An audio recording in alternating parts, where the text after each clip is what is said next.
Bueno, entonces vamos a dar continuidad al tema de tuberculosis enfocado a la unidad de cuidados intensivos. Pues haciendo como un resumen de lo que se habló la sesión pasada hace 8 días, hablamos un poco sobre la resolución 2027 del 2020, que da pues todos los lineamientos en el territorio nacional para el diagnóstico y el tratamiento de los diferentes grupos etarios con tuberculosis en Colombia. Hablamos de diferentes definiciones operativas de que era un sintomático respiratorio. Se habló también sobre la definición de un caso confirmado por tuberculosis, un caso con criterio bacteriológico positivo, un caso por sospecha clínica. Se habló también sobre los diferentes tipos de tuberculosis dependiendo la localización, en este caso tuberculosis pulmonar o tuberculosis extrapulmonar. Y también se habló sobre aspectos grandes de la epidemiología, tanto global como a nivel nacional y a nivel local, y sobre las pruebas diagnósticas en tuberculosis, tanto los estudios microbiológicos, las pruebas por técnicas de biología molecular y los estudios histopatológicos en caso de pacientes con sospecha de tuberculosis extrapulmonar, en donde se toman biopsias y se hacen análisis de estos tejidos y se someten a pruebas, a cultivos o a pruebas moleculares. Y también ya nos habíamos empezado a adentrar precisamente en el paciente que está en la unidad de cuidados intensivos con tuberculosis, y habíamos resaltado más o menos cómo era el comportamiento de esta patología en este metaanálisis pues, de varios estudios retrospectivos que mostraban pues cómo era el comportamiento de la patología, como si en cuanto a qué es lo más frecuente que uno ve en la unidad de cuidados intensivos cuando entra un paciente con tuberculosis. Se había comentado pues que la principal causa son pacientes que hacen insuficiencia respiratoria y tienen tuberculosis. Se había hablado también que una de las causas frecuentes es que el paciente entre por estado séptico, principalmente relacionado por la tuberculosis, algunos casos de hemoptisis masiva, algunos casos también de disfunción neurológica nos deben de hacer pensar en pacientes con tuberculosis cerebral. También dijimos que el paciente que entra a la unidad de cuidados intensivos por esta patología tiene en los diferentes registros un alto riesgo de morir. Mortalidad reportada entre un 30 y un 70% en todos estos diferentes estudios. Y basados en qué es lo más frecuente, pues empezamos a definir cuáles son los posibles escenarios a los cuales nos podemos ver enfrentados en la unidad de cuidados intensivos, y hablamos un poco de insuficiencia respiratoria aguda y paciente con tuberculosis, en donde generalmente el tipo de paciente que nos va a tocar es un paciente que tiene un severo compromiso de sus unidades alveolares, un paciente que puede tener este patrón radiográfico, ¿sí? De un patrón de tuberculosis miliar, o podemos tener pacientes con severa destrucción del parénquima pulmonar que los va a llevar pues, a una hipoxemia y van a terminar en la unidad de cuidados intensivos. También hablamos un poco del paciente con tuberculosis miliar y falla respiratoria.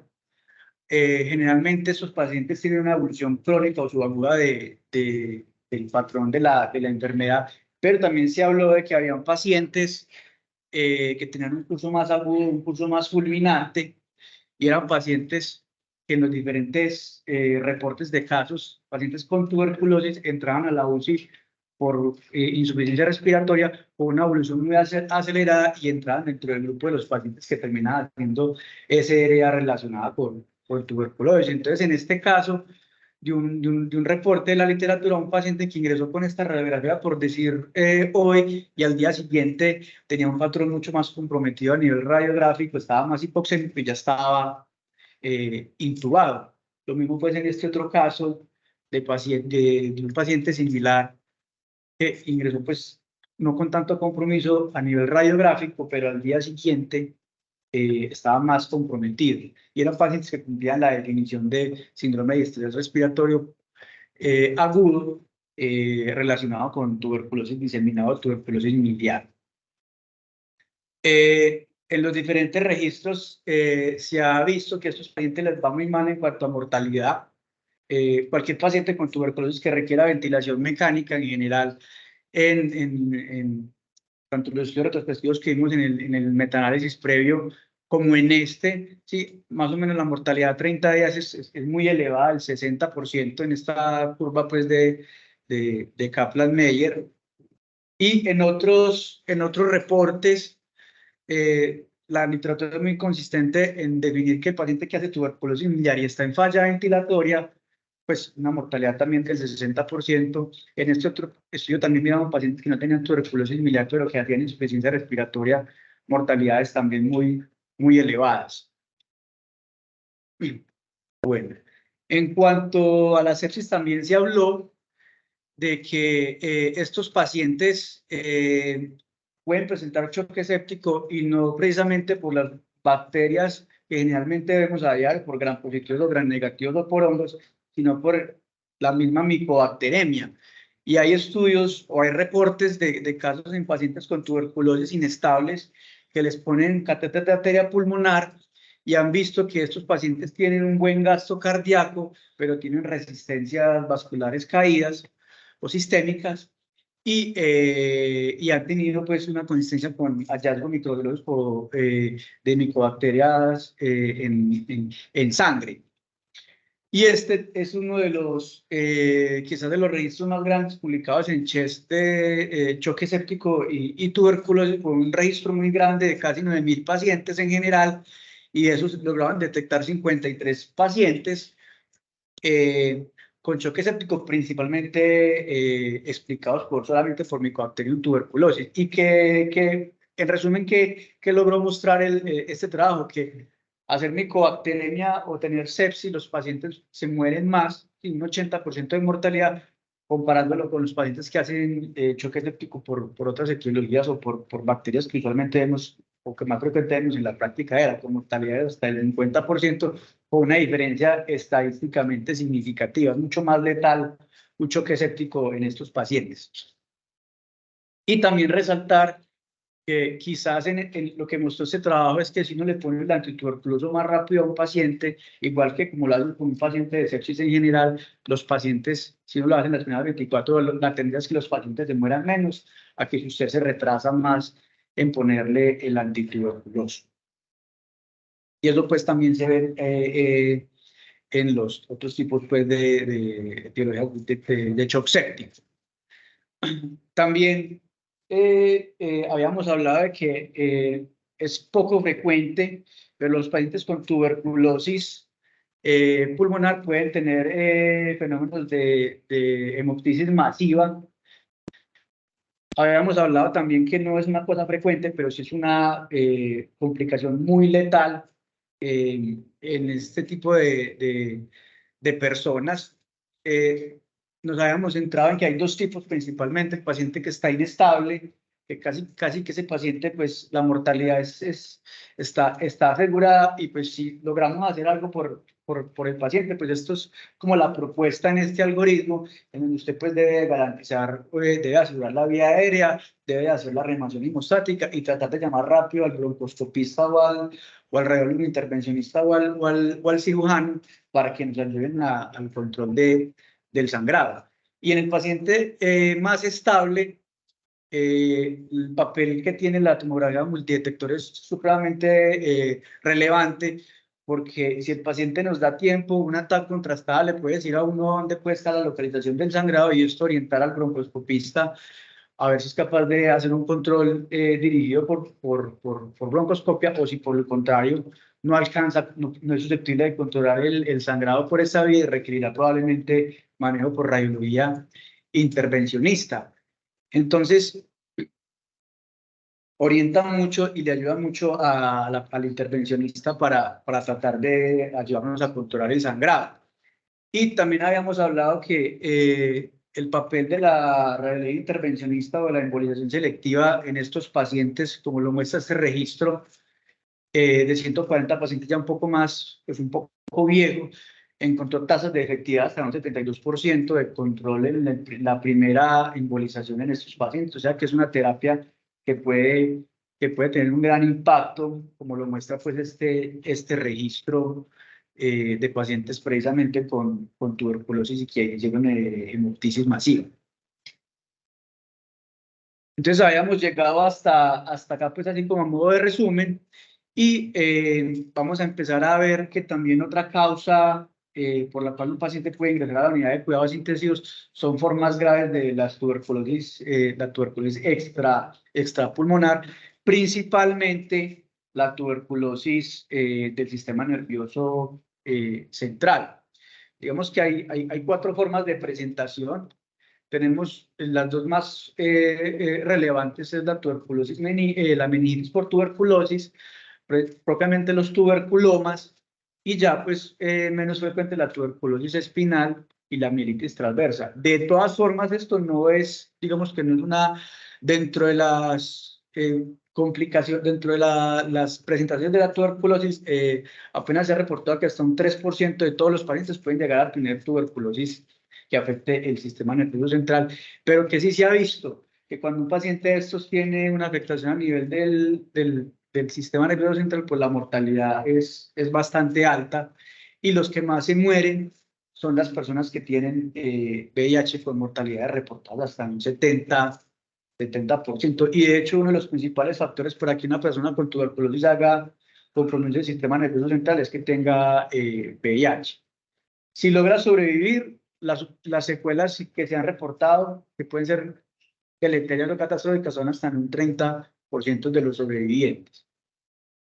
Hay que resaltar que hay una clasificación de la gravedad desde el punto de vista clínico que sale o que se publica en la Sociedad Británica, en donde tratan de darle, basados en el compromiso del estado de coma, de la escala de coma de Glasgow, y si el paciente tiene una focalidad neurológica, una severidad de la misma tuberculosis a nivel del sistema nervioso central. Entonces la clasifican en grado 1, grado 2 y grado 3, y esto es importante porque ya hay estudios que hacen una relación clínica con lo que usted probablemente va a encontrar cuando le manda una imagen diagnóstica a un paciente con sospecha de tuberculosis del sistema nervioso central. Y se ha encontrado que mientras más grave esté un paciente, usted va a encontrar con más frecuencia la presencia de tuberculomas, ¿sí? Va a encontrar que probablemente ese paciente va a tener una hidrocefalia relacionada pues con la tuberculosis, complicaciones de infartos relacionados con tuberculosis a nivel cerebral, e incluso un paciente más comprometido, usted puede llegar a encontrar más hallazgos en las radiografías de todas las que le vaya a practicar a estos pacientes. Entonces, de importante relevancia, las imágenes diagnósticas no son, pero recordar que no nos hacen el diagnóstico. La mejor imagen del sistema nervioso central para este tipo de pacientes es la resonancia contrastada, que nos da mucha información y nos puede dar en sus diferentes secuencias, nos pueden mostrar el realce leptomeningio, ¿sí? Que pueden sugerir que el paciente tenga una leptomeningitis pues, por tuberculosis. Uno puede encontrar colecciones intra o extraxiales. Aquí en esta imagen tenemos un paciente con tuberculosis, con abscesos cerebrales por tuberculosis, y en otras secuencias estas mismas lesiones están generando un edema vasogénico que le pueden estar generando algún compromiso clínico que nosotros vemos en los pacientes, puede estar focalizado, por ejemplo, como tal. Otros hallazgos son la presencia de las cavernas pues, a nivel del sistema nervioso central o los tuberculomas, ¿sí? Que pues, son estas lesiones características con un realce periférico, pero pues hay que resaltar que no todo lo que vemos en una resonancia que muestra este patrón pues, es tuberculosis, y hay que tener en mente los diferentes diagnósticos diferenciales. Por eso a esos pacientes hay que someterlos a pruebas de identificación como tal de la micobacteria. Este paciente en esta resonancia se complica con una hidrocefalia porque aquí hay un tuberculoma muy estratégicamente ubicado en el tercer ventrículo, y probablemente eso esté haciendo que se altere el flujo o el drenaje de líquidos cefalorraquídeos en los ventrículos laterales, y esta sea la explicación de por qué está haciendo una hidrocefalia. Entonces, como les dije, las imágenes y la clínica nos hacen sospechar como tal la tuberculosis, pero lo que hay que hacer es el diagnóstico, el esfuerzo para hacer el diagnóstico eh, microbiológico de la tuberculosis como tal, de la tuberculosis extrapulmonar, en este caso la tuberculosis cerebral. Entonces, en los casos que no esté contraindicado, se debe hacer la punción lumbar. Recordar que en fenómenos de hipertensión endocraniana no está muy recomendado porque antes puede ser más deleterio porque se pueden empeorar los problemas o los fenómenos de herniación cerebral. Entonces, ¿cómo es un líquido? Generalmente un paciente con tuberculosis cerebral que es inmunocompetente, generalmente va a haber una plebiocitosis de predominio linfocitario, va a haber hiperproteinorraquia y la glucosa la tendencia es que esté consumida o esté baja. Pero en el paciente con VIH es un paciente mucho más difícil de orientar porque no necesariamente pueda tener estos mismos hallazgos en el líquido cefalorraquídeo. O sea que lo que podemos ver generalmente a veces no nos puede ni siquiera orientar a que estemos ante un compromiso del sistema nervioso central si tenemos un paciente muy inmunocomprometido. Al líquido cefalorraquídeo se le puede hacer la tinción de ZN con sensibilidades desafortunadamente muy bajas. Se le puede hacer PCR, ¿sí? Que también la sensibilidad no es muy alta. Y finalmente lo que ha sido el mejor parámetro es o el gol estándar es el cultivo. En aquellos casos en donde sigue la sospecha diagnóstica y los parámetros microbiológicos no han sido muy concluyentes, nos queda como última opción hacer biopsia de las lesiones, en donde pues si hay un verdadero reto diagnóstico, la biopsia nos va a poder ayudar inclusive a tener otros diagnósticos diferenciales en mente.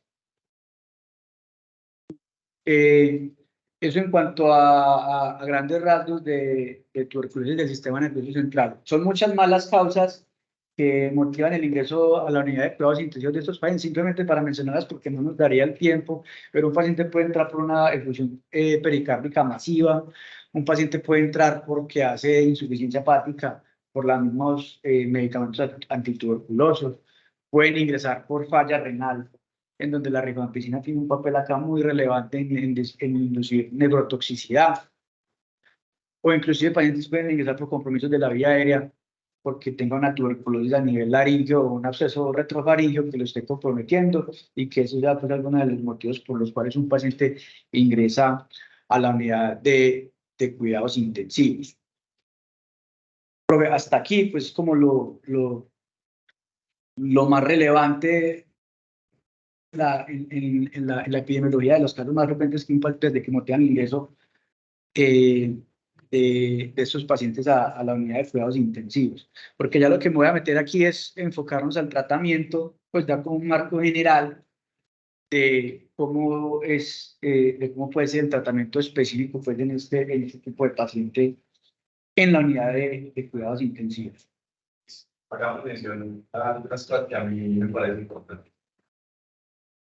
Se resalta cuando empieza una cosa muy importante, que es la alta mortalidad de estos pacientes en la unidad de cuidado intensivo cuando se compara con otros momentos y digamos, realmente es así. ¿Okay? Y hay otro tema importante que es en el que se va a meter y es cómo tratar a estos pacientes. Entonces, eso da cuenta de una vaina que uno siempre tiene que tener en la cabeza, es el capítulo del manejo del paciente con tuberculosis en la unidad de cuidado intensivo también es escrito. Porque todos se van a, digamos, desde el punto de vista del tratamiento, todos van a contribuir, ustedes verán las diferentes vías que la gran mayoría van a contribuir a darle a los pacientes HRCK. Digamos, en escenarios tan graves, sí queda muy mal una meningitis tuberculosa o digamos una tuberculosis biliar, darle a un paciente por ejemplo a la HRCK macerado todos los días en algunos escenarios o desde el tratamiento en la medida de lo posible debería ser individualizado porque te está como vamos a actuar. Entonces uno empieza, digamos, con problemas y con mal por ahí. ¿Sí? Porque ese capítulo no se ha escrito. ¿De acuerdo? Entonces creo que es el primer abrebocas para uno hablar de cómo enfocar a ese paciente que está acostado y yo qué le voy a hacer. Desde la primera que tenga, le voy a poner el chat HRZL. ¿Sí? Entonces, se abre un capítulo muy interesante. Cuando cogemos y miramos las principales etiologías, vamos a mirarlas en aquel paciente con y sin VIH. Y la principal razón es que el paciente con VIH no es solamente la tuberculosis, sino el múltiple oportunismo. Entonces, de lo que hay en la ciudad, recuerden por favor que la principal causa, la que interesa a los pacientes con VIH a la unidad de cuidados intensivos es compromiso tuberculoso. Bien sea la mayoría de las veces con compromiso pulmonar y también con compromiso del sistema nervioso central. Tuberculosis al lado de críticas del sistema nervioso central termina siendo básicamente la más taquillera. El sistema nervioso central, cripto, toxo y tuberculosis. ¿Sí? Entonces, por favor, siempre tengan en cuenta eso, que cuando están en el escenario del paciente con VIH y tuberculosis, siempre recordar que los pacientes generalmente no son un solo organismo, ¿de acuerdo? Los pacientes con VIH, estado de inmunosupresión avanzado, además de que son tuberculosis, son otro mundo de oportunistas. Con la tuberculosis con histoplasmosis, la tuberculosis con CNV. Digamos, ese es un enfoque que, digamos, nos toca como salirnos de lo cual como pensamos como médicos, es verdad. Este paciente no es solo esto, sino varios oportunistas. Bueno, eso con respecto al paciente VIH. Ahora, si hablamos como de manera general de las causas de ingreso, volvamos a lo mismo. Entonces está la meningitis tuberculosa. La meningitis tuberculosa, yo quiero decirles como varias cositas muy grandes porque hablar de meningitis tuberculosa realmente es abrir otro capítulo.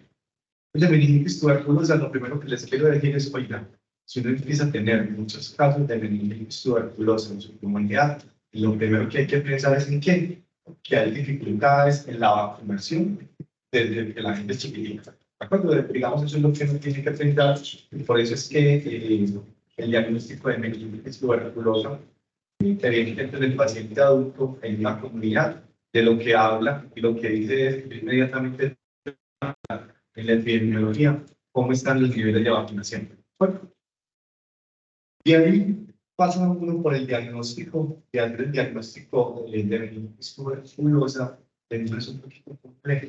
¿Por qué es un poquito complejo? Porque después de que usted se mete al diagnóstico, o no va a tener nada que tenga el suficiente predictivo negativo para decir que eso no es. ¿De acuerdo? Entonces le sale la PCR, bien, hola, eso es, si le sale la PCR positivo, ¿sí? Pero si no le sale nada positivo, nada microbiológico que diga que ahí se le detecta tuberculosis, va a ser muy difícil quitarse el diagnóstico a no ser que usted sea capaz de establecer otra epidemiología microbiológicamente clara. Entonces, primero decir que el diagnóstico es difícil. Segundo, recordar que los escenarios de mortalidad asociados a meningitis tuberculosa son supremamente altos. Y son supremamente altos cuando uno está en el estadio 2 y en el estadio 3. Mortalidades que tranquilamente van alrededor del 70 o el 80%. Entonces ahí digamos hay que, en la medida de lo posible, tratar de actuar rápido. Y me voy a ver una cosita de 10. Acuérdense que hay un montón de escalas, la más conocida antes es la de Thwaites, en el que su objetivo es diferenciar si esto es piónico o esto es tuberculosis, que también son muy, digamos que también son muy útiles. Y, ojo, recordar siempre que los glucocorticoides son mandatorios en estos escenarios, además del tratamiento de tuberculosis que ya nos tenemos aquí. Siempre recordar los glucocorticoides y siempre recordar, no acuerden, que hay otro trabajito de Thwaites que les dice cómo se ponen los glucocorticoides en el escenario de meningitis tuberculosa, 0,4, 0,3, 0,2 y 0,1. Y recordar también en ese artículo que si bien hay que ponérselo a las meningitis tuberculosas, realmente el impacto en la mortalidad está en los pacientes en estadio 1. Siempre, digamos, recordar eso con respecto a los aspectos del tratamiento. Usted hacía énfasis cuando hablaba de meningitis tuberculosa, digamos, ojo, el líquido de malorraquídeo no es el mismo en el paciente con VIH y sin VIH, digamos, eso es muy cierto y eso hace que el enfoque sea un poco más difícil. Las pruebas de biología molecular son mandatorias, en este momento es imposible, vamos, estaría mal paciente no tuviera un expert en el líquido. Las vaciloscopias, yo todavía puedo contar en una sola mano las veces que he visto las vaciloscopias positivas en un paciente con meningitis tuberculosa, y le digo que en 15 años que llevo viendo tuberculosis, solamente he visto 2 vaciloscopias positivas en un líquido tuberculoso. ¿Sí? Realmente no más del 5% de los pacientes tienen, pero hay que hacerlo. ¿Sí? Y recordar con respecto a los aspectos diagnósticos que hay, digamos, todo un protocolo para el procesamiento del líquido cefalorraquídeo y uno se tiene que fijar que lo hagan en su institución. ¿Y cuál es ese protocolo? Recordar que las muestras se centrifugan entre 2.500 a 3.000 gravedades por espacio de 30 minutos, básicamente para concentrar la muestra, y sobre la concentración de la muestra se empiezan a hacer en la medida de lo posible todas las técnicas diagnósticas. Eso en cuanto al diagnóstico, me quisiera meter porque, digamos, aquí nos quedaríamos un rato grande. Creo que esos son los aspectos muy macro que uno pudiera recordar, así, de manera muy macro, del escenario de meningitis tuberculosa. El siguiente escenario que uno ve también muy frecuente en la unidad de cuidado intensivo y que queda con un mal que se receta en un paciente en falla respiratoria y con una tuberculosis biliar, por ejemplo, HRZE, ¿cierto? Y es que digamos, la evidencia no va más, pero ya hay cosas que se están construyendo que creo que las vamos a discutir ahorita, pues uno se queda muy malo, digamos, aquí, y ya dijimos hace mucho rato, oiga, algo que va a ocurrir a un paciente en unidad de cuidado intensivo, en que la principal causa es tuberculosis, que lo tenga que estar en la cama en la unidad de cuidado intensivo, solamente con el HRZE. Ya hace algunos años, digamos, venimos haciendo algunas cosas que pueden ser discutibles, pero pues a uno le choca que hace como cruzado de manos en escenarios de tan alta mortalidad y decir HRZE del corazón, pero pues, si uno se va a sobre lo que dicen aquí, eso es. Entonces, en el paciente con tuberculosis biliar, usted bien lo puso, que digamos hay diferentes compromisos, agudos o agudo y crónico. El compromiso agudo no es tan frecuente, eso es central, ¿sí? El compromiso agudo tiene, y en el mundo se ha tratado de correlacionar con algunas cepas específicas de que especialmente con una cepa que de pronto algunos han conocido toda la vida, a la que le denominamos la cepa de Chile, ¿sí? Que suele ser, digamos, una cepa de tuberculosis muy mal y muy asociada con mortalidad, y asociados con eso, y asociada también con esos cuadros muy agudos de tuberculosis. Eso es discutible, pero tiene una asociación importante. La mayoría de las veces en un compromiso subagudo o crónico. Pero no despreciar que es un paciente bien, y eso es muy importante en esa diapositiva, no despreciar el diagnóstico de tuberculosis si un paciente viene en un compromiso agudo. Porque no puede tener relación con, digamos, la patogenicidad que tenga determinada cepa de tuberculosis y, digamos, que también tiene, digamos, factores intrínsecos de cómo responde un humano patógeno, no puede responder agudamente a la tuberculosis. Entonces, ese es el otro escenario, la tuberculosis biliar es el otro escenario de muy alta mortalidad. Decir dos cosas, la tuberculosis biliar y la meningitis tuberculosa son los escenarios que, si los sospechamos, estamos autorizados para iniciar tratamientos empíricos para la tuberculosis. Y la razón es la asociación por mortalidad. Pues, si lo sospechamos, obviamente hay que tratar de aclararlo biológicamente, pero estamos, digamos, autorizados en esos escenarios para empezar tratamiento empírico para la tuberculosis. Entonces, esos son los dos escenarios, digámoslo así, principales. Y yo siempre cojo y abro como otro campito, otra flechita donde digo otros. Y en ese otros, pues, digamos, sin duda, ahí está unos que usted mostraba en dos diapositivas anteriores, la diapositiva anterior. ¿Sí? En esa, ¿sí? Entonces, ojo, cuál es ese campito de otros? En ese campito de otros hay uno que les quiero destacar que es muy importante, son las reacciones adversas a fármacos antituberculosos. Eso se conoce como RAPS. Y la principal rampa es la hepatotoxicidad. ¿Qué hacer cuando uno encuentra la definición de hepatotoxicidad? Es suspender el tratamiento anticoagulante. Aquí ya saben perfectamente que en categoría 1, todos, excepto el etanol, tienen el potencial de ser hepatotóxicos, pero sobre todo, ya lo saben ustedes, por ejemplo, que le quería hacer la penicilina. Pero hay que suspender todo lo que es potencial hepatotóxico, porque digamos, si usted no lo suspende, el potencial es hepático, ¿sí? Y un hígado no es eficiente fácil, ¿sí? Entonces, dentro de los otros, quiero siempre ponerles las gafas, reacciones adversas a fármacos antituberculosos, así se conocen, y ahí les quiero poner especialmente la hepatotoxicidad por antituberculosos, que es otro capítulo, que francamente es otro capítulo aparte, que ustedes desarrollan de una manera muy adecuada cuando pasan por infecciones, digamos, no voy a hacer más mención de eso, ¿sí? La pericarditis tuberculosa, ¿sí? La pericarditis tuberculosa es otro escenario importante, generalmente da tiempo en un centro como este, donde uno puede, digamos, rápidamente ya a los pacientes a cirugía cardiovascular o hacer una pericardiocentesis. En ese escenario, cosas importantes a considerar, recuerden que también es un escenario muy importante, donde los glucocorticoides han demostrado, además del tratamiento antituberculoso, un papel muy importante. ¿Sí? En ese paciente gravemente enfermo por tuberculosis, por favor tengan en mente que a la tuberculosis también les gustan las suprarrenales. Entonces, no es raro que hagan a los pacientes con compromiso suprarrenal por tuberculosis. No los dicho, que digamos, siempre es un diagnóstico diferencial, digamos, como compromiso de la tuberculosis. Creo que ya la vez pasada no mencionamos, porque hablamos del paciente sangrando con tuberculosis. Ese paciente para nosotros es una prioridad. Yo, francamente, no me espero que contemporizo mucho el paciente, ¿de acuerdo? Y me ponga ahí mucho algoritmos que me perdonen muchas carajadas, ¿sí? Si ese paciente me cumple con los criterios mayores de sangrado mayor, o si en mi percepción, o si en mi juicio clínico, yo creo que ese paciente va a seguir sangrando, ojo, de una vez lo que intervencionista el otro día por la mañana, no me acuerdo mucho, ¿cierto? Al otro día por la mañana tiene que estar acostado por radiología intervencionista, así sea una examinación, ¿sí? Porque cuando a uno lo llaman y están sangrando, no hay nada que hacer.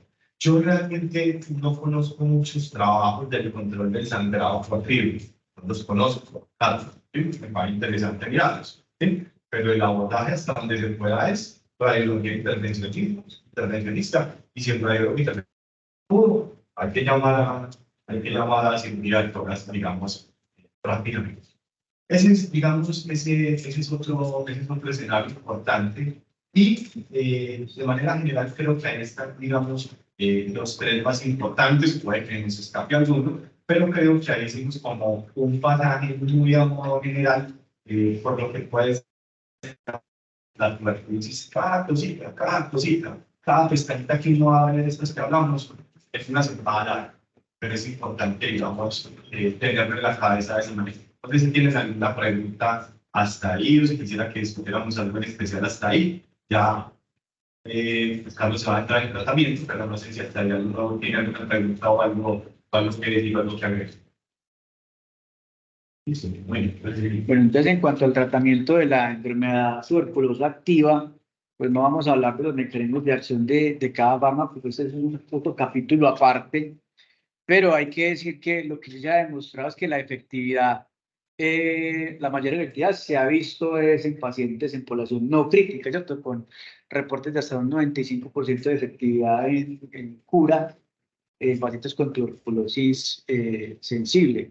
Resaltar que la terapia lleva disponible 60 años y que el tratamiento usualmente dura como mínimo 6 meses. Una fase 1 en donde usted le debe dar al paciente HZRE y una segunda fase en donde le debe dar solamente la isoniazida y la rifampicina por 4 meses. Hay una última recomendación en 2021 de la OMS, un esquema cortado de 4 meses, pero pues eso no lo resalta la guía porque pues es un año anterior.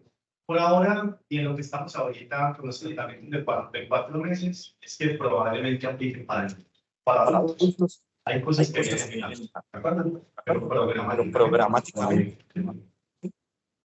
Bueno, y hay que saber o tenerlo presente que hay escenarios en donde hay que dar tratamientos extendidos de 9 meses a un año o 12 meses. Entonces, esos escenarios son ¿cuáles? Pacientes con tuberculosis del sistema nervioso central, 12 meses de tratamiento. Pacientes con tuberculosis de las articulaciones o del hueso, y en algunos escenarios donde haya alto riesgo de que el paciente pueda tener una recaída. Entonces, ¿cuáles pueden ser esos escenarios? Enfermedad extensa, cavitaciones, en pacientes inmunosuprimidos y cultivos positivos por encima de 18 semanas, y esto puede ser concertado con el especialista en enfermedades infecciosas para definir cuál va a ser el tiempo de duración en estos diferentes escenarios. Entonces, cuando nos adentramos al paciente en estado crítico, hay que tener una serie de consideraciones, y es que, como la primera línea es HZRE, que es de disponibilidad oral, aunque en algunas partes del mundo hay rifampicina intravenosa, hay isoniazida intravenosa, no es nuestro escenario, ¿sí? Pero generalmente el paciente crítico va a tener problemas de PKP, del uso pues, de los fármacos de primera línea, porque va a tener problemas en la absorción intestinal, porque el paciente va a tener problemas de vaciamiento gástrico, va a estar con nutrición enteral, sí, eso le va a evitar la absorción del fármaco, va a estar alterado los volúmenes de distribución de un paciente, esto puede estar edematizado, puede haber aumento del tercer espacio. Muchos de esos pacientes tienen algún grado de insuficiencia hepática, y pues estos medicamentos son hepatolesivos, entonces pueden entorpecer el panorama de tratamiento. Y algunos pacientes pueden tener hiperfiltración glomerular, que eso puede también afectar los niveles séricos de muchos de estos fármacos. Otros pueden estar en insuficiencia renal, o algunos están en terapia de reemplazo renal, que eso también puede afectar la disponibilidad pues en sangre de los fármacos que sean por vía oral. Y ni hablar pues de los estados de hipoperfusión, en donde no van a llegar los medicamentos a los tejidos diana, donde queremos pues ese efecto bactericida y bacteriostático pues en las diferentes fases de tratamiento.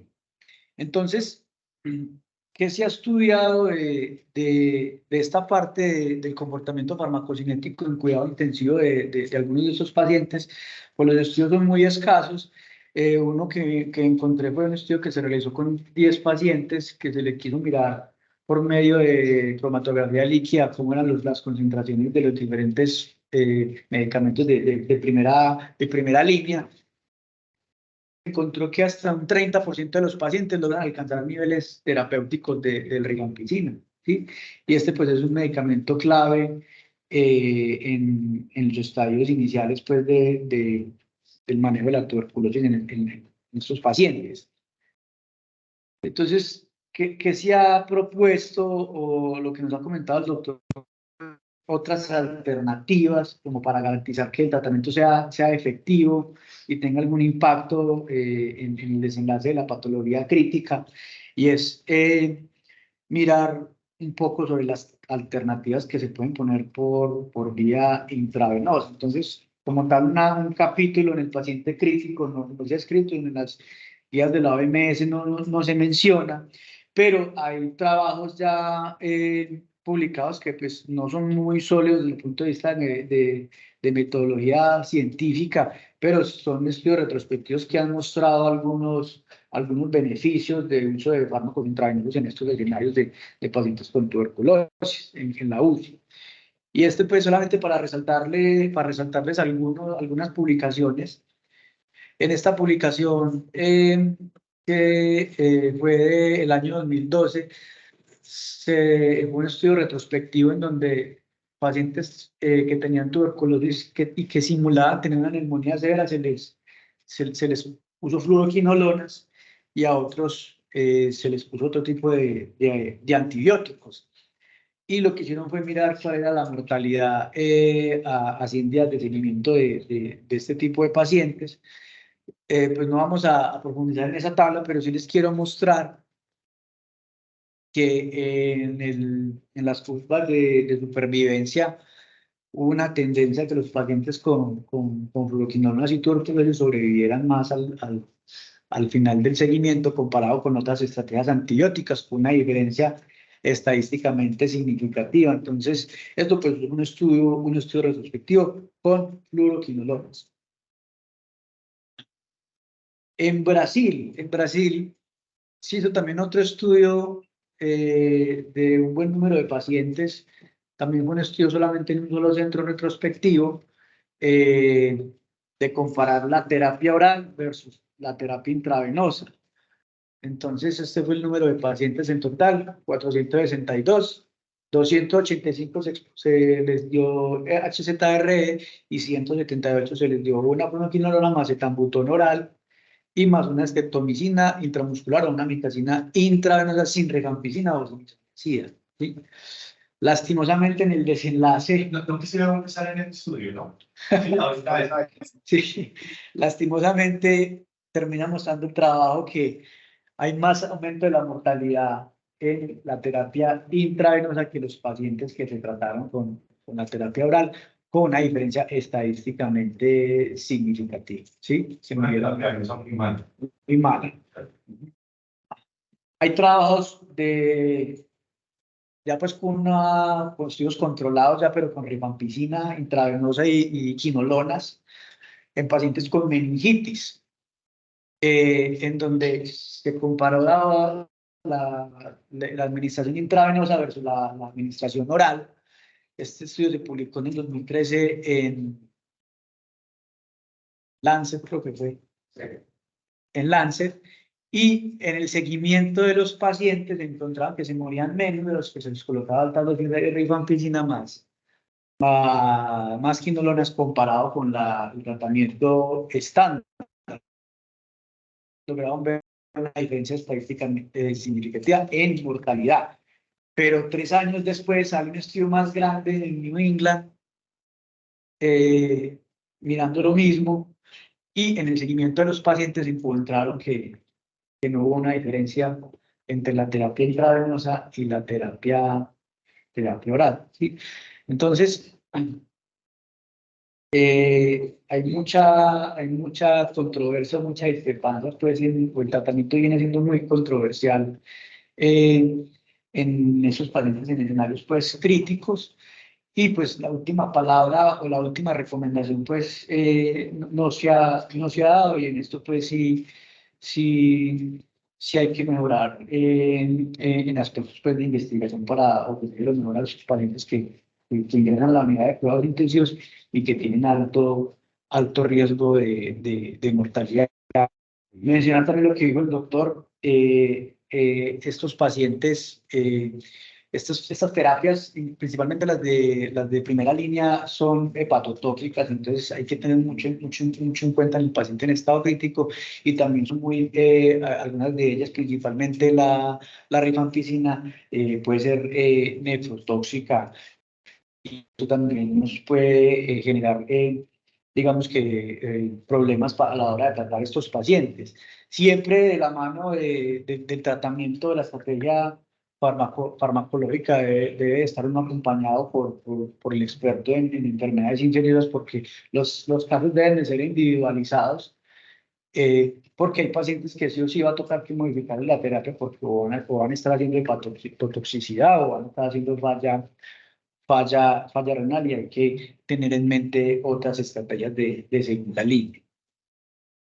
Entonces, profe, esto en contra el panorama grande del uso de antituberculosos en la unidad de cuidados intensivos, y al problema que nos vemos abocados porque un paciente crítico no asume el fármaco, no lo absorbe tan bien como lo hace un paciente que no está en condiciones delicadas. Entonces, continuamos. Entonces, algo también pues que mencionó el doctor, y es el rol de los esteroides en tuberculosis, ¿sí? Entonces no es ajeno también esta parte en el paciente en escenario grave. En lo que uno lee o lo que recomiendan las guías internacionales, donde más se utilizan, donde más peso tiene utilizarlos, es en la tuberculosis del sistema nervioso central y en la tuberculosis por pericarditis, ¿sí? Y hay mucha más controversia en los escenarios de tuberculosis pulmonar o de o en otro sitio anatómico que se vea afectado por el lema de tuberculosis. Hay que decir que la terapia con esteroides tiene más evidencia en el paciente que no tiene VIH, ¿sí? Eso es digamos, que un escenario distintivo. Les va mejor al paciente que no tiene VIH cuando se le pone corticosteroides, porque lo que uno, pues esos pacientes de entrada van a estar inmunosuprimidos, ¿cierto? Y lo que uno busca con el esteroide es regular un poco todo ese proceso inflamatorio de la enfermedad como tal. Hay un metaanálisis publicado en el 2013 de varios trabajos que termina concluyendo 43 estudios que los estudios le pueden servir a todo tipo de paciente con tuberculosis, ¿sí? Pero pues es muy discutible cuando uno hace la sumatoria de todos los trabajos. Hay una reducción en la mortalidad en general de un 15%, ¿sí? Con una diferencia que puede ser estadísticamente significativa, pero ya mirándolo por grupos, en la tuberculosis pulmonar, ¿sí? Ha demostrado que no hay un impacto en la mortalidad. En meningitis, en los diferentes trabajos, sí hay una asociación definida, ¿sí? Y en derrame pleural, por ejemplo, tampoco ha demostrado que funcione, y en pericarditis sí puede tener un efecto positivo. De pronto, en escenarios críticos, pacientes que estén en choque séptico pueden llegar a tener algún beneficio. Pacientes con insuficiencia suprarrenal, como lo mencionaba el doctor, que usted les ponga, que tengan tuberculosis, usted le ponga esteroides, hay reportes de casos donde los pacientes, aparte del tratamiento que se les da, logran mejorar, ¿sí?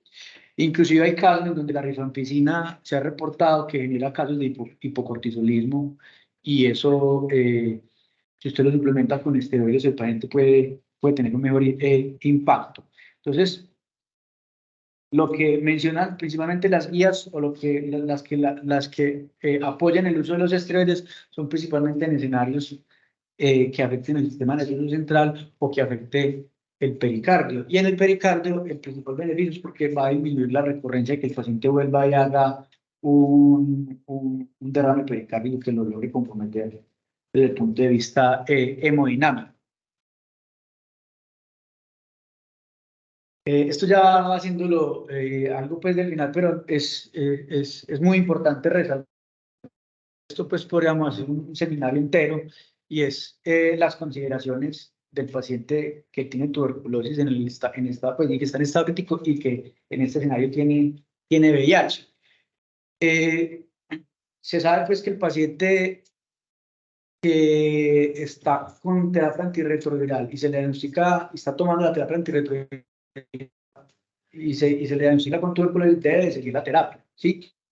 Aquellos pacientes que se les diagnostica tuberculosis y se les diagnostica VIH y que no tienen ningún tratamiento, la gran recomendación de las guías es: hay que valorar el estado inmunológico, y si usted tiene un recuento de CD4 por debajo de 200, la recomendación es que usted, después de haber arrancado el esquema de HZR, arranque los antirretrovirales en las próximas 8 semanas, ¿sí? Y si está más comprometido desde el punto de vista inmunológico, con recuentos menores de 50, la recomendación es que si usted va a arrancar tuberculosis en fármacos, debe arrancarle antirretrovirales en las próximas 2 semanas, porque esto se ha visto asociado a que los pacientes se mueren más si usted no les trata el VIH como tal.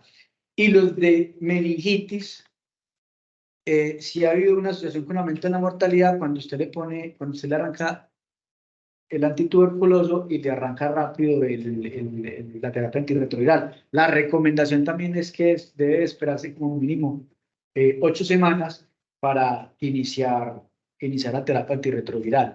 Muchos de estos pacientes pueden llegar a tener el síndrome de reconstitución inmune, ¿sí? Que tiene unos grados unos periodos de tiempo en los que se puede llegar a presentar con diferentes estadios de severidad. No hay mucho consenso o recomendación, pero el paciente que tenga síntomas que lo pueden llegar a comprometer severamente se puede implementar el uso de esteroides. Finalmente, resaltar que hay una clara interacción medicamentosa entre antirretrovirales y antituberculosis. Entonces, muchos de esos medicamentos inducen el efecto de otros. Entonces, digamos que a veces, por eso el paciente de VIH con tuberculosis se vuelve más complejo de tratar a la hora de utilizar los fármacos antituberculosis. Y como última medida, hay que hacer todos los esfuerzos para tratar de controlar la infección en la unidad de cuidados intensivos. Hambre. Y es básicamente estas tres estrategias. Hay que utilizar N95 de todo el personal de salud. No, salí por ya tenía hambre. No, ya. Construcción cerrada y idealmente esos pacientes deben estar en habitaciones con recambio de aire continuo para evitar pues, el riesgo de exposición al personal pues, que atiende esta población tan especial. Voy por agua. Eso es como el panorama general, porque pues es un tema muy extenso. Entonces hablamos como el ya está haciendo calor. El tuberculosis y el escenario de la unidad de cuidados intensivos. Entonces, en el mundo existe rifampicina venosa e isoniazida venosa. Entonces, en los lugares donde uno pudiera tener estos medicamentos en su presentación venosa, pues debería utilizar. Pero pues, aquí, digamos, somos claros en que lo que hay es HR tetraconjugado y cada uno de manera individual. Eso es lo que tenemos. Hay que partir, además, diciendo cuál es el medicamento más importante en tuberculosis, cuál es el medicamento que no debería faltar en la medida de lo posible en un paciente en la unidad de cuidado intensivo. Entonces, el medicamento que más se ha asociado con el impacto en la mortalidad de los pacientes en general en tuberculosis es la rifampicina. Y me dice alguna cosa en particular de la rifampicina. Es el medicamento más importante. También que tiene, digamos, varios limitantes. Uno, es un porcentaje alto de inmunoproteínas. Digamos, eso dificulta un poquito. Al paredón. Dificulta mucho, digamos, establecer cuál sea su efectividad, pero frente a eso, es el medicamento. Es un medicamento con un volumen de distribución amplio, pero es el medicamento que más tiene el impacto en la muerte. Entonces, cuando hablamos de rifampicina, no te había con esas visto. dificultades, no se tiene que Perdóname. entonces, ¿cuál será la dosis de estás en el quinto. De Julieta está por allá. miligramos por kilo de peso. Entonces, que para preguntar, yo le encargué de unas cositas de una revista. No sé si ya habrán llegado o algo. Ya estaba por ahí con mercancía repartiendo a... Eso quiere decir que yo mañana vengo día. La gran mayoría de los pacientes bueno, alrededor de 800 a 1100 si algo miligramos. que yo todavía existo. No, yo le digo a ella que todavía existe. Que todavía existo. Que me sacaron este mes ya. Yo otra vez en la U, sí. Este valor, este intervalo. Esta es Juan Pablo. Juan Pablo está más en el quinto. Chalarca. Los 800, 1200, vamos a hablar Chalarca. para que lo tienen en la unidad de cuidado intensivo. ¿Qué quiere además uno de Chalarca. ¿Qué quiere además uno ya me di cuenta. De tuberculosis? Entonces uno siempre, yo les digo, cuando uno piensa en PKPD, ¿sí? Hola, jefe. Medicamentos también de efecto bacteriano. Entonces, dentro de esos medicamentos de primera línea, ¿Y por qué no? de nuevo, ojalá tuviera un isoniazida. No hay. Probablemente dar dosis un poco más altas de vitamina. ¿Cuál va a ser la especialidad? Ahí sí estamos perdiendo un poquito más. ¿De acuerdo? Y ahí la evidencia no es un medicamento que esté desarrollado de hepatotoxicidad, neurotoxicidad. Recuerden que las dosis de isoniazida que utilizamos de manera usual. Utilizamos diario 5 miligramos por kilo de peso diario. Cuando lo utilizamos diario en los esquemas anteriores, era 10 miligramos por kilo de peso. ¿De acuerdo? Cuando uno mira los trabajos, hay dosis de hasta 25 miligramos por kilo de peso, pero eso sin duda ya aparición es muy alto. Digamos el trabajo que hace 25 miligramos de peso, se da cuenta de que hay importante neurotoxicidad. De pronto, si hasta allá, no, probablemente la dosis esté alrededor de 15, yo diría que con dificultad depende, probablemente alrededor de 10 a 15 miligramos por kilo. Hay más tiene de bueno la insuficiencia. La insuficiencia tiene de bueno el escenario de el sistema nervioso central. Rifa va a bajar. Estoy de acuerdo que el paso de rifa al sistema nervioso central es un poco más errático, pero va a bajar. Y la cirugía es como el medicamento especial crónica, y la sinamida es como el medicamento diferente a todo. Tiene varios problemas. Uno, es el que más se asocia con la adhesión de las redes después de que la dinamina, digamos, le corobea un poquito su utilidad en la unidad de cuidado intensivo. Y otra preocupante es el cuidado con la utilidad de la dinamina, que cuando la tengan como medicamento, lo que les digo es, digamos, estar valorando mucho los asociados a PIA. Entonces, mira, pues ya discutir hay una cosa interesante y es que prácticamente 100% de la dinamina pasa a la barrera hematoencefálica, pero no es buena desde el punto de vista del efecto de bactericidad temprana. Tiene cosas interesantes la filacinamida y es un medicamento capaz de concentrarse de la mejor manera intracelularmente. Gracias al uso de filacinamida y rifampicina, recuérdenlo siempre, es que los entonces pudieron ser conectados en la historia y durante el mes. Digamos, filacinamida es un medicamento importante, un medicamento interesante, pero probablemente no es el medicamento, digamos, de primera línea en la unidad de cuidado intensivo. Tampoco siempre ha sido un medicamento de apoyo, un medicamento de esquema, un medicamento en general bien tolerado, es un medicamento que no va bien al sistema nervioso central, un medicamento, digamos, que probablemente desde el punto de vista del efecto de bactericidad central no nos sirve. Entonces, digamos, en los últimos 10 o 15 años, ya hago un paréntesis, el tratamiento siempre ha sido muy complejo. Yo siempre me acuerdo de lo que, de la primera vez un paciente me dijo, y para esa enfermedad no se han inventado nada más. No han inventado nada más. Pero en los últimos 10 o 15 años, digamos, han pasado cosas interesantes con lo que tenemos. Digamos, es las quinolonas y el mesoterapia. Quinolonas y mesoterapia son medicamentos que han demostrado una potencia microbiológica muy importante para el control de la tuberculosis. Y ha sido tan importante que son ahora pilares del tratamiento en los pacientes, por ejemplo, con tuberculosis multiresistente. Las quinolonas, cuando hablamos de quinolonas, solamente hoy podemos hablar de dos quinolonas en tuberculosis, moxifloxacina y levofloxacina. No podemos hablar de ninguna porque, por favor, ninguna otra de la que tengamos nosotros se puede utilizar.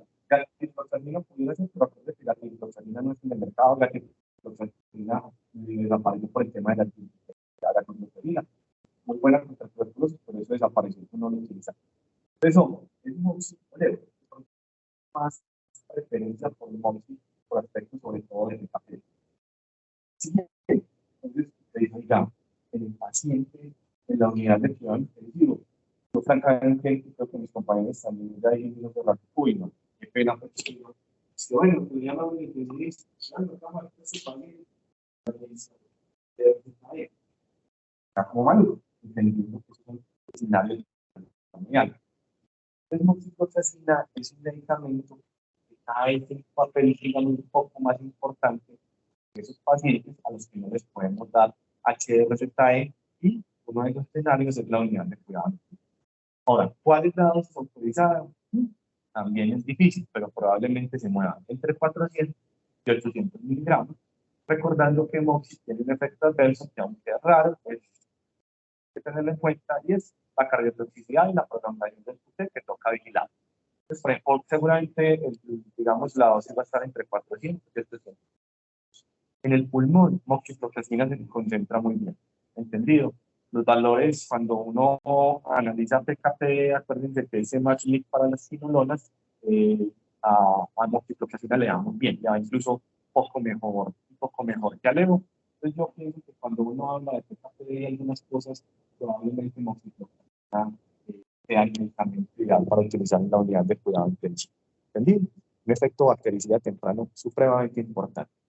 Y el otro medicamento con una capacidad, digamos, bactericida muy, muy importante, efecto bactericida temprano, recuérdense, así se llama en tuberculosis y es muy importante, es el linezolid, ¿de acuerdo? Y dice uno, entonces, ¿qué dosis de linezolid? La dosis autorizada para utilizar hoy de linezolid va en 600 miligramos, ¿de acuerdo? Hay algunos poquitos trabajos que hacen 600 cada 12 como se utiliza usualmente, pero recuerden que esos 600 cada 12, de pronto hasta el día 14, ¿de acuerdo? A partir del día 14, la seguridad del linezolid es muy difícil de establecer por dos razones. Uno, la toxicidad, la neurotoxicidad asociada al linezolid. Y dos, la mielotoxicidad asociada al linezolid, que termina siendo un efecto adverso muy importante cuando uno lo utiliza a esas dosis por encima de los 14 días. Entonces, digamos, de alguna manera lo que hemos resuelto, digamos, aquí en la institución es apoyarnos un poquito más, no solamente quedarnos con HRZE, sino en esos escenarios, sobre todo meningitis, tuberculosa y tuberculosis miliar, apoyarnos con LINE, MOXI y RIFA-altas dosis. Y algunas veces esos pacientes irán o no con isoniazida. Ahora bien, vuelvo a la pregunta. Cuando llegue alguien aquí y diga, ¿qué? ¿O eso no sirve? Demostró que probablemente no hay gran cosa. Pero los metaanálisis siempre vamos aburridores, porque los metaanálisis son peras, manzanas, uvas. Entonces a mí acá que le digo que los metaanálisis no me amañan mucho, que lo más importante es tener un trabajo con un diseño adecuado y no creo que sea el metaanálisis quien realmente tenga la respuesta. ¿De acuerdo? Entonces, lo que hemos hecho en la institución es, como les digo, apoyarnos de esos medicamentos. Digamos, eso es con respecto al tratamiento.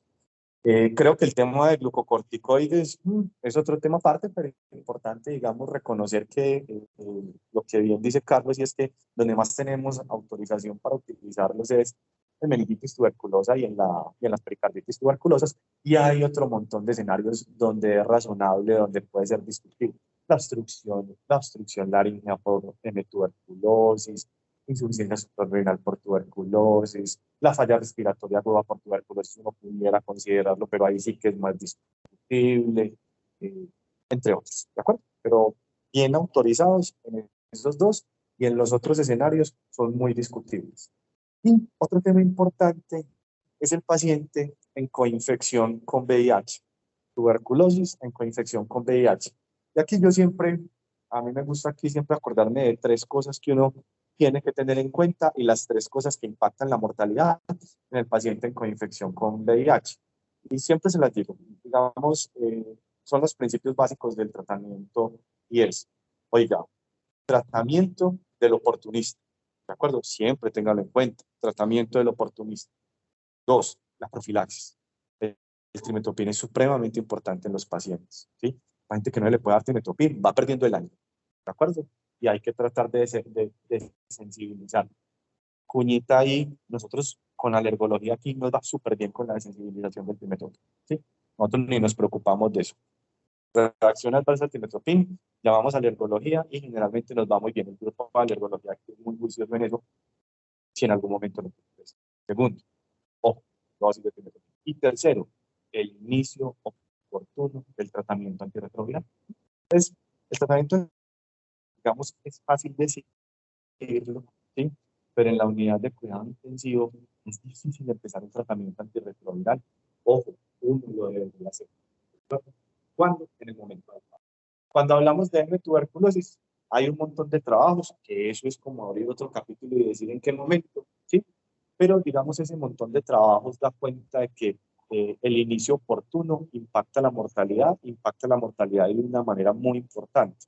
se mueren alrededor, si no se me olvida el número, alrededor del 26, casi 30% menos de los pacientes. ¿De acuerdo? Cuando uno sabe iniciar, pero hay dos peros, hay un pero importante para iniciar, y es el paciente con meningitis tuberculosa. Ahí sí hay que, digamos, saber cuándo iniciarlo, por la razón que usted menciona ahí es el reconstitucionismo, el INS, ¿de acuerdo? Digamos, entonces, esa es la consideración con respecto al escenario de meningitis tuberculosa, ¿sí? Creo que ahí redondeé la idea nuevamente a modo grueso, ¿sí? Recuerden que esto es un tema muy discutible. Recuerden que puede tener a hoy tanta razón el que arranca HRZE, ¿sí? Como el que arranca con estas cosas que estamos haciendo aquí. Pero yo francamente me cansé de que sus pacientes mueran tanto. Te lo digo con toda honestidad, ¿sí?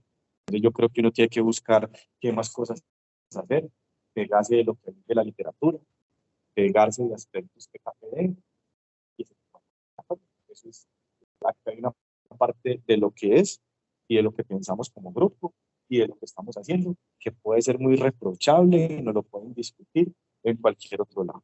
Aparte, eso es importante porque pues acá lo que digamos hemos concluido hacer aquí y usted se puede encontrar con eso.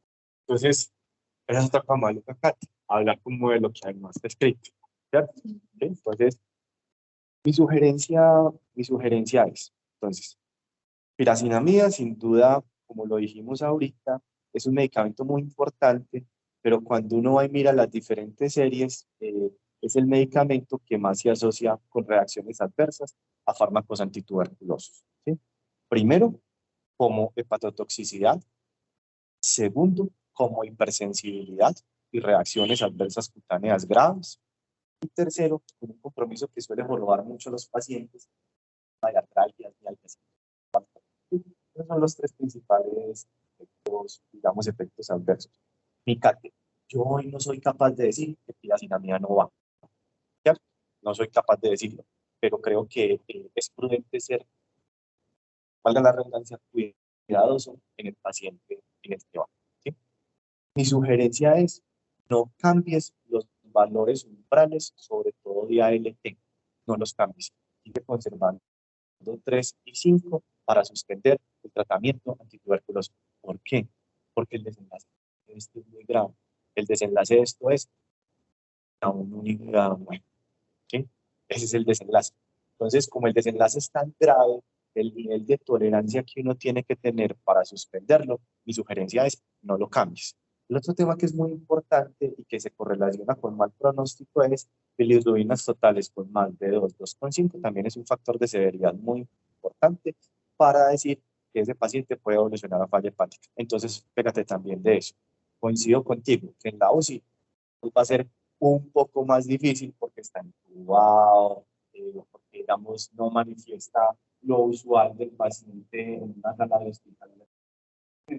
Pero sin duda mi sugerencia es no cambies, digamos, los valores estandarizados para tomar una decisión, ¿sí?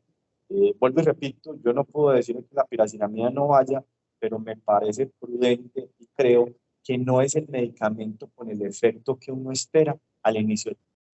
Hay un tema importante, Cate, y es, ahí nos toca abrir el capítulo de oportunismo del sistema nervioso central en el paciente con VIH. Ya recuerda que para nosotros es muy importante, criptotoxoplasma tiene tuberculosis. ¿De acuerdo? Digamos, esos son los tres más taquilleros. Hay otro montón que son importantes, pero esos son los tres más taquilleros. Recuerda mi Cate, que los trabajos que se hicieron con glucocorticoides en criptococo implicaron más mortalidad. ¿De acuerdo? Entonces, gracias a Dios, diagnosticar cripto es muy simple. No, porque es función, vaya y mire el laboratorio, hágale látex y cripto cuando no ha tenido ningún tratamiento antimicótico, facilito, a las 48 horas, uno de las colonias. ¿Sí? Entonces, la alerta del uso de glucocorticoides es ojo con cripto. Ojo con cripto, porque en cripto se aumenta la mortalidad y eso está bien establecido. ¿De acuerdo? Ese es, digamos, lo primero que tengo yo para decir. El doctor decía algo importante, que digamos, la evidencia empieza a ser un poquito más bajita cuando hablamos del coinfectado con VIH y meningitis. Pero yo pienso que hoy tocan los glucocorticoides, ¿sí? Por eso ustedes se dan cuenta que, digamos, para nosotros es importante cuando lo tenemos en urgencias, establecer rápido qué es. Entonces, como lo mostraba Carlos en ese trabajito, y digamos en muchos otros, rifa es bajita, isoniazida es bajita, curiosamente la que menos se afecta es pira, cuando lo ponemos curiosamente la que menos se afecta es pira, ¿sí? Y el tambutol, pues, digamos, es un medicamento que probablemente no nos aporte mucho en ese escenario de cuidado crítico. Entonces, la primera respuesta es, la absorción es mala. ¿Listo? Eso creo que es lo primero que hay que. Y tan mala es que le obliga a uno, digamos, a considerar alternativas adicionales. Entonces, lo que sigue es, digamos, individualizarlo mucho, entendiendo que ojalá tengamos aquí algún día rifampicina o isoniazida venosa, porque eso nos va a facilitar la vida, pero eso nunca ha existido. ¿De acuerdo? Entonces, de lo que nos pegamos, probablemente son de las dosis altas de rifa, entendiendo que es el medicamento que más impacta la mortalidad.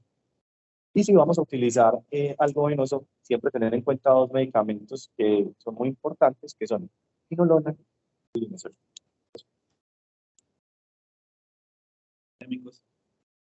Eh, es- Daniel, los carbapenémicos se utilizan hace mucho rato en meningitis, perdón, en tuberculosis, donde han tenido su primer papel ha sido en tuberculosis multidrogo resistente, ¿sí?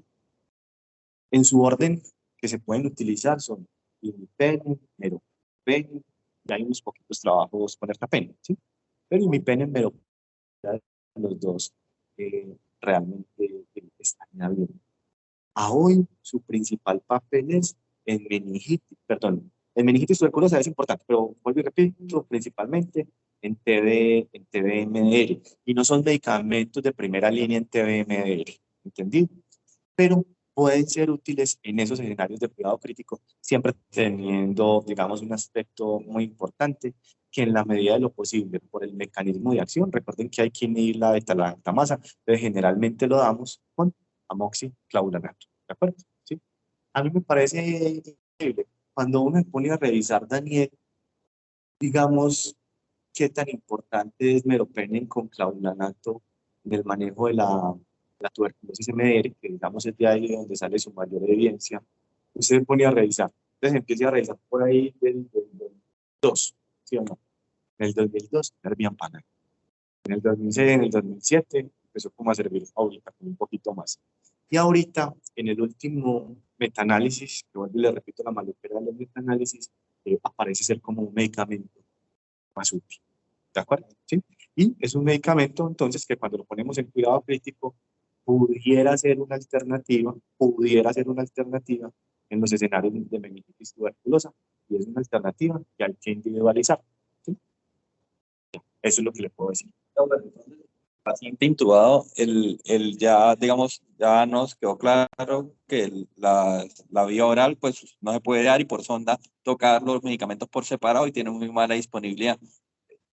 Lo ideal es pasar a esa segunda línea, que es linezolid, fluoroquinolona y rifampicina vía oral, pero o vía por sonda orogástrica a dosis alta. El resto de medicamentos se inician posterior a que el paciente evoluciona, es decir, sean esos dos medicamentos más la rifa, o sea, aparte sea el etambutol, piracinamida, se tienen que dar completo más los endovenosos. Entonces, no se ponga a darle los estandarizados más los venosos. Digamos, no es necesario. La idea es que apenas el paciente tenga vía oral, ahí mismo, eso sí, cambie al tetraconjugado. Entonces, eso es muy importante. Eso no es cierto, pero ojo, lo que nos piden cuando estamos llenando la ficha son los días de tetraconjugado. Entonces, mi sugerencia es, yo empiezo el día 1 cuando empecé el tetraconjugado. ¿De acuerdo? ¿Por qué? Porque es que, ojo, el manejo de la tuberculosis es programático. Los pacientes salen de aquí, se van a que los vea la enfermera del primer nivel de atención. Vas a ver moxifloxacina, linezolid, ¿cierto? Entonces, uno tiene que ser muy estandarizado con eso. Y ojo, para ella lo importante que es que se le haya dado el HRZE como es. Para el programa, que es importante que se le haya dado el HRZE como es. Entonces, por cuestiones programáticas, yo quiero dejar muy claro en la historia clínica que fue lo primero que hice, pero por cuestiones programáticas y que les quede claro cuando esté en el primero y en el segundo nivel de atenciones, empezó HRZE al día.